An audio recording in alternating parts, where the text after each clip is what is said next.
जितनी भी माताएं एकादशी का व्रत करती, बहुत ध्यान से सुनना आज की कथा को। शायद जिंदगी में मिली ना मिली, पर ये कथा का रिश्ता तो बहुत ध्यान से सुनना। ध्यान से स्कंद पुराण यहाँ तक कहती है कि इस कथा के चरित्र को जो श्रवण कर लेता है उसको 26 एकादशी करना भी नहीं पड़ती। इस एकादशी की केवल ये कथा सुनकर ही वो तर जाता है। बहुत ध्यान से सुनना इसको, कथा तो बड़े भाव से सुन लो।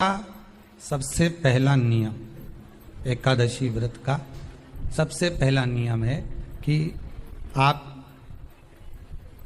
जिस दिन व्रत करो उसके एक दिन पहले भक्ति का संचार इस हृदय में कर लो। भक्ति का संचार इस हृदय में कर लीजिए। जिस दिन आप व्रत करो, जैसे एकादशी का व्रत कर रहे हो तो दशमी के दिन शाम का समय जब आवे, रात्रि जब होने लगे, शाम का समय आवे और रात्रि का आप जब भोजन ग्रहण करो तो उस भोजन में कोई ऐसा पदार्थ ग्रहण मत करिए जिस पदार्थ के कारण आपकी एकादशी बिगड़ गया।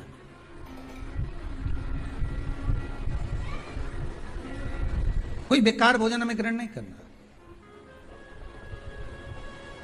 श्रेष्ठ भोजन ग्रहण करिए दशमी। और एकादशी का दूसरा नियम बहुत ध्यान से सुनिएगा।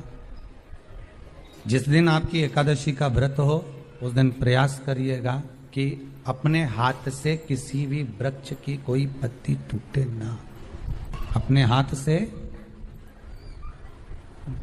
किसी भी वृक्ष की, पौधे की, किसी भी वृक्ष की पत्ती अपने हाथ से ना टूटे। बहुत ध्यान दीजिएगा महाराज। एकादशी का ये दूसरा नियम है कि अपने हाथ से किसी पौधे की, किसी वृक्ष की, किसी डाली की कोई पत्ती टूटे ना। कितना सुंदर व्याख्यान कहा है, कितना सुंदर वर्णन है महाराज कि मात्र एकादशी का व्रत कर लेने पर, मात्र एकादशी का व्रत कर लेने पर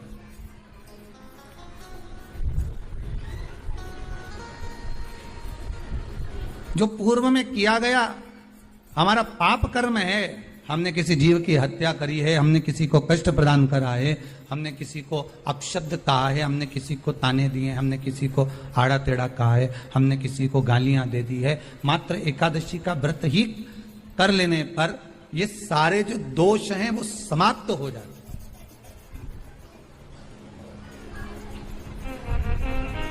सारे दोष हमारे समाप्ति पर आ जाते।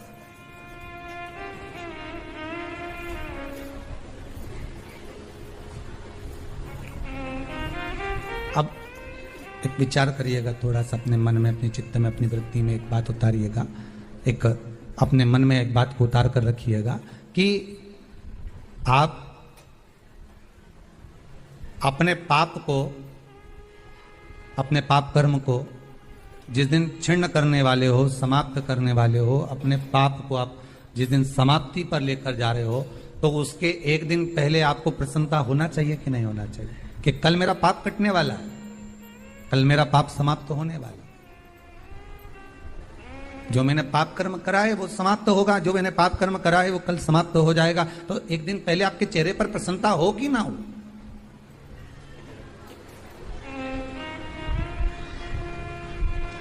और चेहरे पर वो प्रसन्नता आपके आना चाहिए कि कल मेरा एकादशी का व्रत है, आज दशमी है, कल एकादशी का व्रत है, तो कल मेरी जब एकादशी का व्रत रहेगा तो मेरा ना जाने कितना कितना पाप, कितना असत्य, कितना झूठ, कितना प्रपंच वो समाप्त हो जाएगा। इसमें मुझे प्रसन्नता हो, इसमें मुझे आनंदता हो। कहा गया कि प्रयास करिएगा कि एकादशी के दिन कोई वृक्ष की, कोई डाली की, फल की कोई पत्ती ना तोड़ी जाए। क्यों? तो कहा अगर उस पत्ती को हम तोड़ देते हैं, वृक्ष की पत्ती को या क्यारे में लगी हुई कोई डाली की पत्ती को हम तोड़ देते हैं तो एकादशी का पुण्य फल प्राप्त नहीं होता। एकादशी का कोई फल हमारे खाते में नहीं जाता, पुण्य फल प्राप्त। दो चीज को याद रखिए, गौदान और एकादशी। श्रीमद वल्लभाचार्य जी ने मायावत का खंडन करा था जगन्नाथपुरी में, और श्रीमद वल्लभाचार्य जी ने कहा था एकादशी मरने के बाद मत दो, एकादशी जीते जी दो। कहा था कि नहीं कहा था? जीते जी दान करिए। इसलिए जगदीश में, जगन्नाथपुरी में एकादशी उल्टी लटकी हुई है। करें आपने दर्शन। जगदीश में एकादशी को उल्टा लटकाया, क्यों? क्योंकि वल्लभ ने कहा कि एकादशी जीते जी दो। कई पंडितों कहते हैं तुम्हारे दादाजी मर गए, जब 12वें का दिन होता है ना तो पंडित जी संकल्प छुड़ाते हैं, दो एकादशी। बड़े बेटे ने 5 दे दी, छोटी बहू ने 3 दे दी, उसने 2 दे दी, उसने 2 दे दी। तो क्या तुम्हारे दादाजी भिखारी थे जो तुम्हारी एकादशियां लेकर जाएंगे? और तुम कौन होते हो दादाजी को एकादशी देने वाले? तुमने कौन सा इतने पुण्य कर लिए जो तुमने एकादशी दे दी? एकादशी के दान की महत्वता श्रीमद् वल्लभाचार्य जी ने कहा कि कोई व्यक्ति अगर खटिया पर सड़ रहा है, पलंग पर तड़प रहा है, हॉस्पिटल में पड़ा हुआ है, तो निवेदन है कि उसको देखने जाओ तो अपनी करी हुई एकादशी में से 2 एकादशी का दान उसको तुरंत दे दो। क्यों? तो जिससे उसको मोक्ष मिल जाए, मरने के बाद नहीं। क्योंकि मरने के बाद तो वो 10वें के दिन, गरुड़ पुराण में लिखा है 10 दिन तक जीवात्मा घर की अटारी पे रहती है। कितने दिन? 10 दिन। 10 दिन के बाद जीवात्मा चली जाती है। कहां जाती है? उसको जहां जाना है। 3 दिन में उसको भोग भोगना पड़ता है जीवात्मा को। 3 दिन नरक का भोग भोगती है, उसके बाद स्वर्ग का भोग भोगती है। 18 दिन में ये प्रोसेस पूरी हो जाती है। कितने दिन? 18 दिन। 18 दिन के बाद में उस जीवात्मा को धान के खेत में पटका जाता है। किसके खेत में?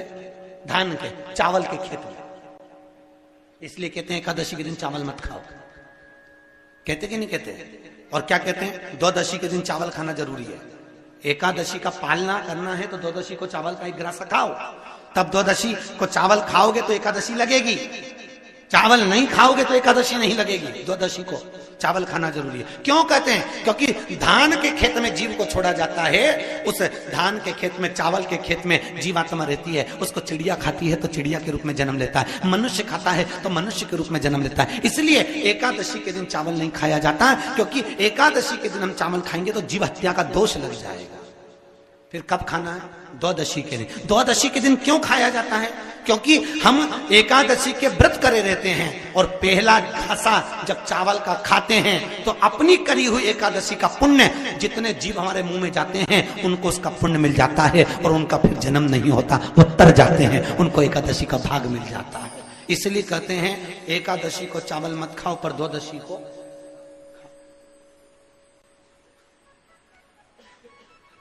खाइए। 10 दिन तक जीवात्मा है और आपने एकादशी कब दान दी? बोलो जम के। 12वें के दिन, 13वें के दिन आपने एकादशी का दान दिया, वो मिली उनको? अरे बोलो अच्छे से। कई तो अभी तक कर रही होगी, हमारे दादाजी के निमित्त की कर रहे हैं, कर ले। फिर वही वाली बात आ गई, गुलाब के फूल में पानी। एकादशी के दिन शंकर भगवान को चावल का दाना चढ़ाना चाहिए कि नहीं चाहिए? किसी ने पूछा कि चावल का दाना एकादशी पर भगवान शंकर को चढ़ा सकते? चावल का दाना शंकर जी को चढ़ाते क्यों है, पहले तो वो समझ लो। बेलपत्री का तो महत्व आपको बार बार बताया कि बेलपत्री शिव जी को क्यों चढ़ाई जाती है। कहीं रोग के लिए, कहीं बीमारी के लिए, कहीं किस कार्य के लिए, कहीं कोई कार्य के लिए, कहीं कोई कार्य के लिए। चावल का दाना अगर हम शंकर भगवान को चढ़ा रहे हैं तो क्यों चढ़ा रहे हैं? उसका कारण क्या है? चावल का दाना शिव को चढ़ाने का केवल एक कारण रहता है कि चावल को अक्षत कहते हैं। अक्षत का मतलब होता है अक्षय।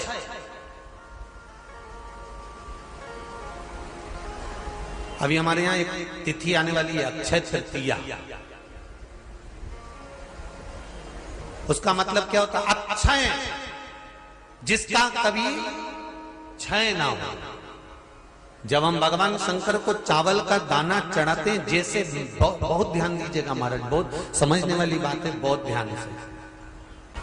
चावल का दाना हमारे मस्तक पर तिलक करने के बाद पंडित जी क्यों लगाते हैं कि भगवान जैसा समय आज चल रहा है, आप पूजन कर रहे हो, पाठ कर रहे हो, दान कर रहे हो, पुण्य कर रहे हो, सत्कर्म कर रहे हो, भजन कर रहे हो, मेरा देव अधिदेव महादेव, मेरा नारायण, मेरा सत्यनारायण भगवान, मेरा राम जी, मेरा विष्णु जी, मेरा भागवत मैया, मेरी रामायण मैया, ब्राह्मण मस्तक पर तिलक लगाने के बाद चावल इसलिए लगाता है कि जैसा समय आज चल रहा है, भगवान तुमको ऐसा ही समय बनाकर रखे और तुम ऐसे ही 4 चांद लगाते रहो, दान पुण्य संकीर्तन करते रहो। इसलिए मस्तक पर चावल का दाना लगाया जाए।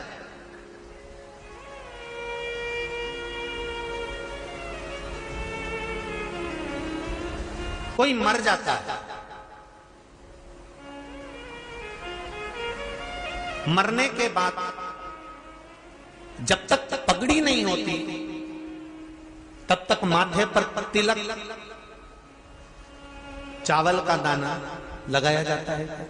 जम के बोलो जरा, नहीं लगाते। किसी पंडित जी से पूछो, ब्राह्मण देवता से पूछो, ब्राह्मण देवता ये कोई मर गया, और हमारा तो नियम है कि हम सिर पे तिलक लगाते हैं, चावल लगाते हैं, या पंडित जी से हम तिलक लगवाते हैं, मंदिर जाते हैं तो मंदिर में जाके तिलक लगवा के हम चावल का दाना लगवाते हैं। क्यों नहीं लगाते? उसका कारण क्या है? जब किसी के मरने के बाद 10 दिन तक 12 दिन तक मस्तक पर तिलक क्यों नहीं लगाया जाता? 10-12 दिन तक माथे पर तिलक या चावल क्यों नहीं लगाया जाता? उसका कारण है कि ये जो समय आया है, तुम्हारे यहाँ जो गमी हुई है, तुम्हारे यहाँ कोई मर गया है, तुम्हारे यहाँ किसी के प्राण छूट गए हैं, तो ब्राह्मण इसलिए तिलक नहीं लगाता आपको, इसलिए चावल का दाना नहीं लगाता कि ऐसा दिन भगवान अब ना लाए, इसको अमर ना करे, इसको अक्षय ना करे, इसको प्रबल ना करे।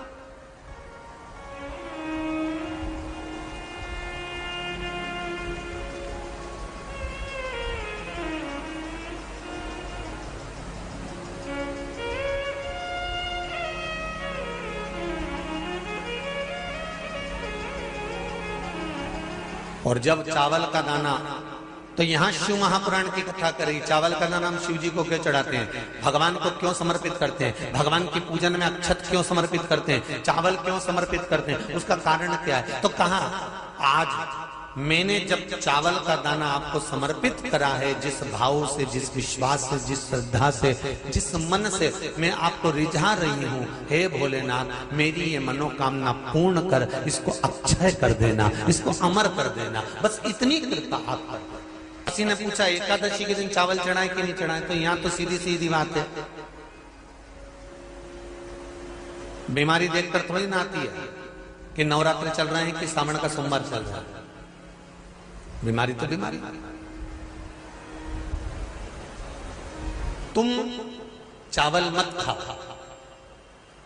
तिरुपति कौन कौन गया? हाथ उठाओ। ठीक है। जगन्नाथ जी कौन कौन गया? हाथ उठाओ। हाँ ठीक है। द्वारका जी कौन कौन गया? हाथ उठाओ। ठीक है। बद्रीनाथ कौन कौन गया? हाथ उठाओ। ठीक है।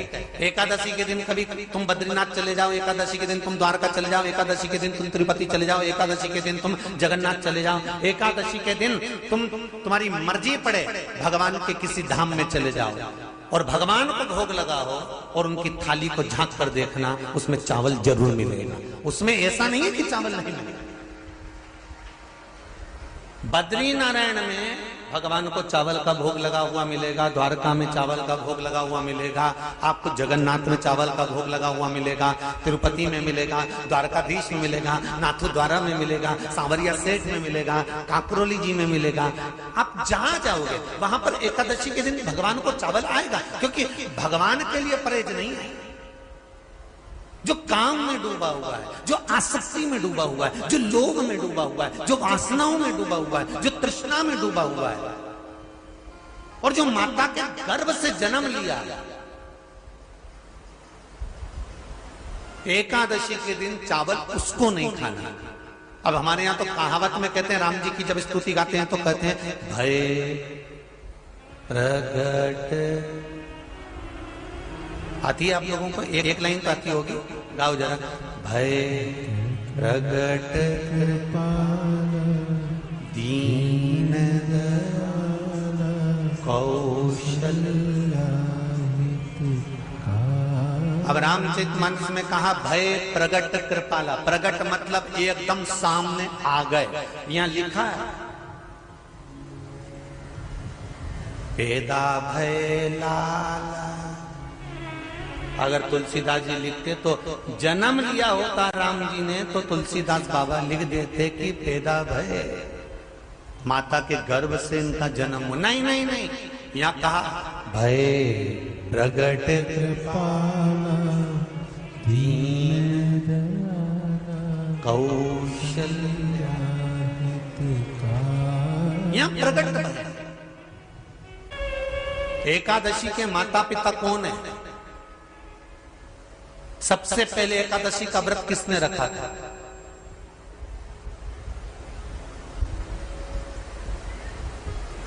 एकादशी का जन्म स्थान कहां है? दुनिया के लोग बहुत प्रश्न करते हैं राम जी अयोध्या में हुए थे, भगवान कृष्ण मथुरा में हुए थे, तो एकादशी कहाँ हुई थी? तो उसको बताना तो पड़ेगा कहाँ हुई थी।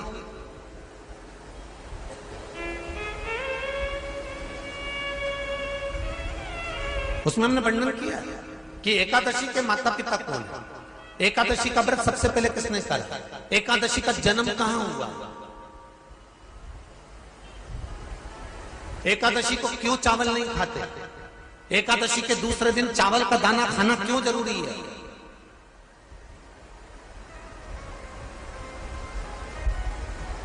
कौन सा तीर्थ है जहां एकादशी को उल्टा लटका दिया।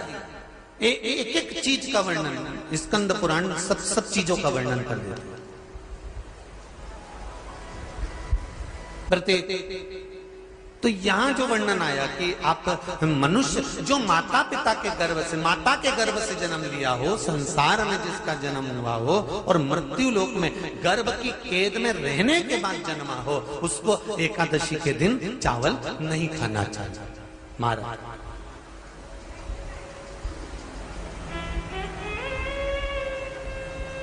पर यहां शास्त्र ये नहीं कहता कि भगवान को चावल नहीं चढ़ाना चाहिए। यहां शास्त्र कहता है आप शिव जी को चाहे एकादशी हो, चाहे द्वादशी हो, चाहे प्रदोष हो, चाहे पूर्णिमा हो, चाहे अमावस्या हो, चावल का दाना आप भगवान शिव को समर्पित कर सकते हो।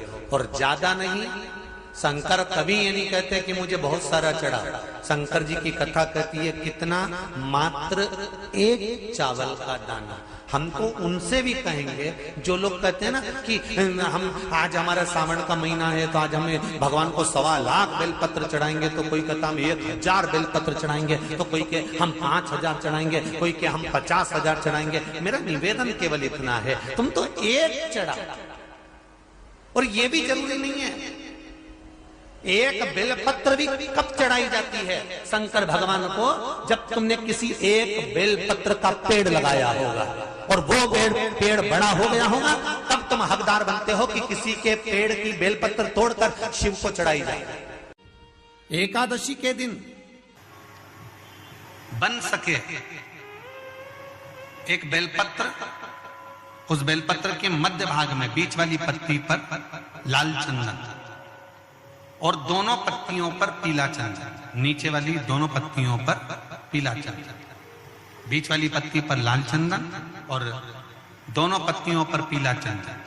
और इसी बेलपत्र के साथ में जो लाल चंदन वाला जो पत्ती है उस पर एक श्वेत पुष्प, सफेद फूल रखकर आप अपनी कामना कर कर, जब आपको जल चढ़ाते चढ़ाते 3 महीना, 4 महीना, 5 महीना, 6 महीना आपके हो जाए और बाबा देव अधिदेव महादेव को जल चढ़ाते चढ़ाते समय बीत जाए, तब बाबा से अपने दिल की बात कहने के लिए लाल चंदन, सफेद पुष्प, पीला चंदन दोनों पत्तियों पर अपने हाथ में लेकर कामना कर कर अशोक सुंदरी वाली जगह पर जब हम उसको समर्पित कर, अशोक सुंदरी वाली जगह पर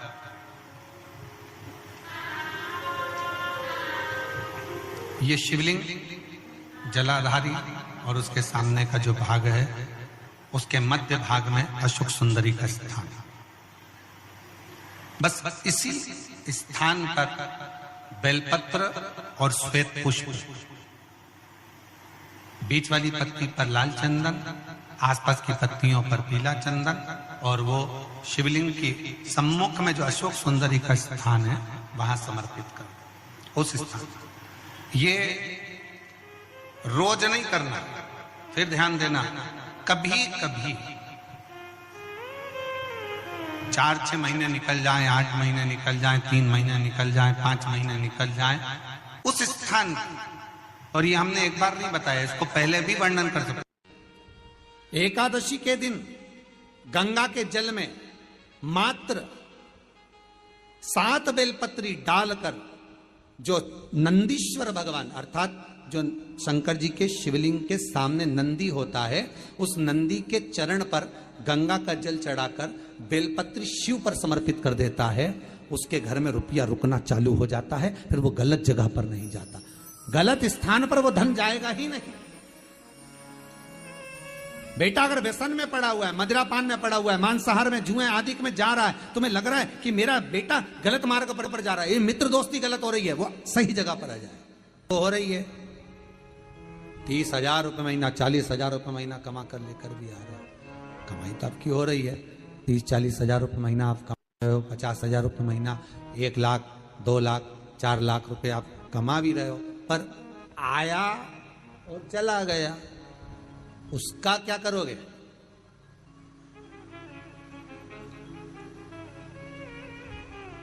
उसका करना क्या है? बहुत सुंदर संवाद है, ध्यान दीजिएगा। जिसके घर में कमाने वाले 2-4 हैं, पैसा तो आ रहा है और घर में टिक नहीं रहा, डॉक्टर में, पुलिस में, एक्सीडेंट आदि में, कहीं गलत जगह पर व्यसन में अगर पैसा जा रहा है, जुए में, मांसाहार, मदिरापान, या कहीं आया पैसा, पैसा आने में कमी नहीं, आ रहा है पर टिक नहीं रहा, रुक नहीं रहा, कोई मांगने आ गया, दे दिया, फिर वहां से अपने पास नहीं आ रहा, अपन कह रहे हैं भैया हमारा पैसा लौटा दो, नहीं आ रहा।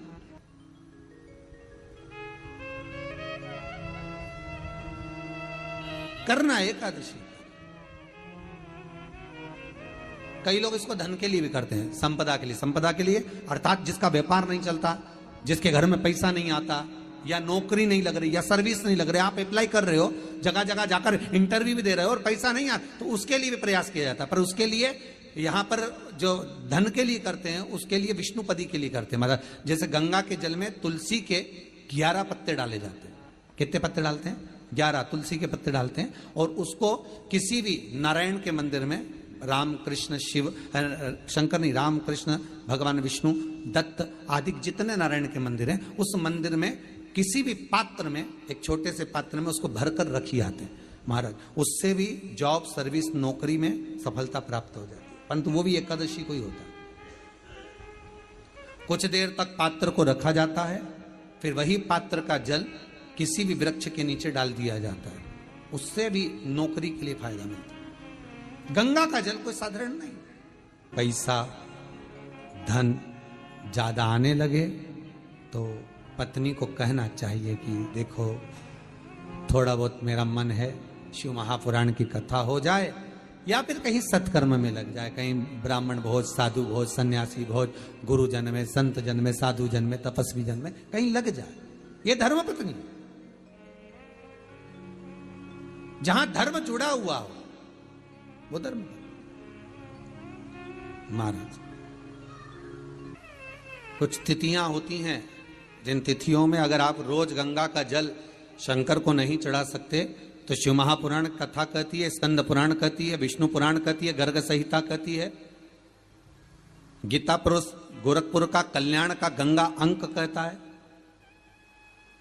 कि कुछ तिथियां भारत की भूमि पर ऐसी वर्णित है जिन तिथियों में भी गंगा का जल हम शिव को अगर एक बूंद भी समर्पित कर रहे हैं, गंगा का जल मात्र एक आधी चम्मच भी, आचमन जितना भी अगर हम शिव को समर्पित कर रहे हैं, तो उसका सुख आनंदित है। जैसे पंचमी तिथि, नवमी तिथि, दशमी तिथि, एकादशी, प्रदोष, पूर्णिमा, अमावस्या, ये तिथियां हमारे यहाँ जो दी गई हैं, इन तिथियों में अगर हम गंगा का मात्र थोड़ा सा जल भी अगर जल के पात्र में डालकर गंगा जी का जल थोड़ा सा भी शिव के पास लेकर जा रहे हैं, तो ये एक भाव अपने भीतर होना चाहिए कि आप केवल गंगा का जल साधारण शिव मंदिर में समर्पित नहीं कर रहे हो, आप गंगा का जल भले अपने घर से लेकर जा रहे हो और थोड़ा सा भी जल ले जाकर अगर शिव को समर्पित कर रहे हो, तो तुम्हारे भीतर यह भाव होना चाहिए कि मैं गंगोत्री से जल भरकर सीधे रामेश्वर में ले जाकर गंगा के जल को समर्पित कर रही हूं। श्रावण के महीने में या अन्य महीने में आप शिव को समर्पित कर रहे हैं, यह आपके भीतर एक भाव उत्पन्न होना चाहिए। एक बात आपको कही थी गुरु महिमा में कि घर से जब निकला करो ना, तो भगवान देवाधिदेव महादेव का नाम लेकर श्री शिवाय नमस्तुभ्यम।